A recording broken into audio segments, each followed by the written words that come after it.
નમસ્કાર મિત્રો, આજે જલારામ બાપાનો કથા કહેશું. તો જલારામ બાપાનો જન્મ વીરપુર ગામમાં થયો હતો.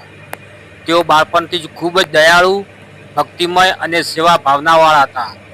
તેમના પિતા પ્રભુદાસ અને માતા રાજબાઈ હતા.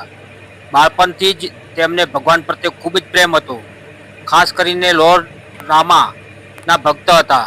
તેઓ હંમેશા રામ નામ જાપ કરતા હતા. જલારામ બાપાએ પોતાના જીવનનું મુખ્ય ધ્યેય સેવા બનાવ્યું હતું. તેમણે પોતાના ઘરમાં સાદા વ્રત એટલે કે મફત ભોજન સેવા શરૂ કરી હતી.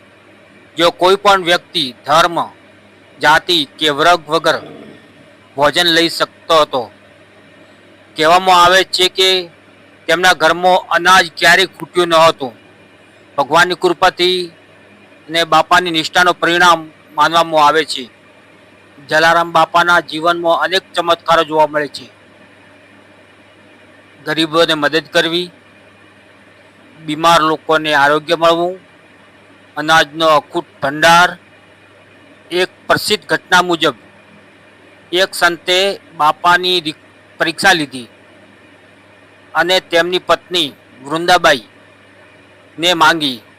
બાપાએ ભક્તિ અને શ્રદ્ધાથી તેને સ્વીકારી લીધું.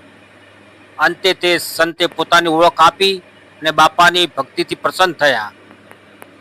જલારામ બાપાનો મુખ્ય ઉદ્દેશ માનવ સેવા, ભગવાન સેવા, સત્ય, દયા અને ભક્તિ. ભૂખ્યાને ભોજન આપવું એ મહાપુણ્ય. આજે વીરપુર જલારામ મંદિરમાં રોજ હજારો ભક્તો આવે છે અને સદાવ્રત પણ ચાલુ છે મિત્રો. તો આપ પણ મિત્રો જલારામ બાપાના વીરપુર ધામે પધારી એમના દર્શન કરજો. જય માતાજી, જય જલારામ બાપા. જલારામ બાપાના પરચા એટલે તેમના જીવનમાં થયેલા ચમત્કારો અને દિવ્ય અનુભવો જે ભક્તોમાં આજે પણ ખૂબ જ પ્રસિદ્ધ છે. આ પરચાઓ ભક્તિ, શ્રદ્ધા અને સેવા શક્તિનું પ્રતીક છે. બાપાને ઘરે સદાવ્રત ચાલતું હતું, જે હજારો લોકો ભોજન મળતું હતું. ચમત્કાર એટલો હતો કે અનાજ ક્યારેય ખૂટતું ન હતું. આ લોર્ડ રામાની કૃપા માનવામાં આવે છે. રોટલો વધતો રહેવાનો પણ ચમત્કાર બાપાએ આપ્યો હતો. એક વખત થોડા જ રોટલા હતા, પણ ઘણા લોકો આવ્યા હતા. બાપાએ ભક્તિથી બધાને ભોજન આપ્યું અને રોટલા પૂરતા થઈ ગયા. પાણીથી ઘી બનાવવાનો પરચો. એક વખત રસોઈ માટે ઘી ન હતું. બાપાએ ભગવાનનું સ્મરણ લીધું ને પાણી વાપર્યું અને તે ઘી સમાન બની ગયું એવું માનવામાં આવે છે.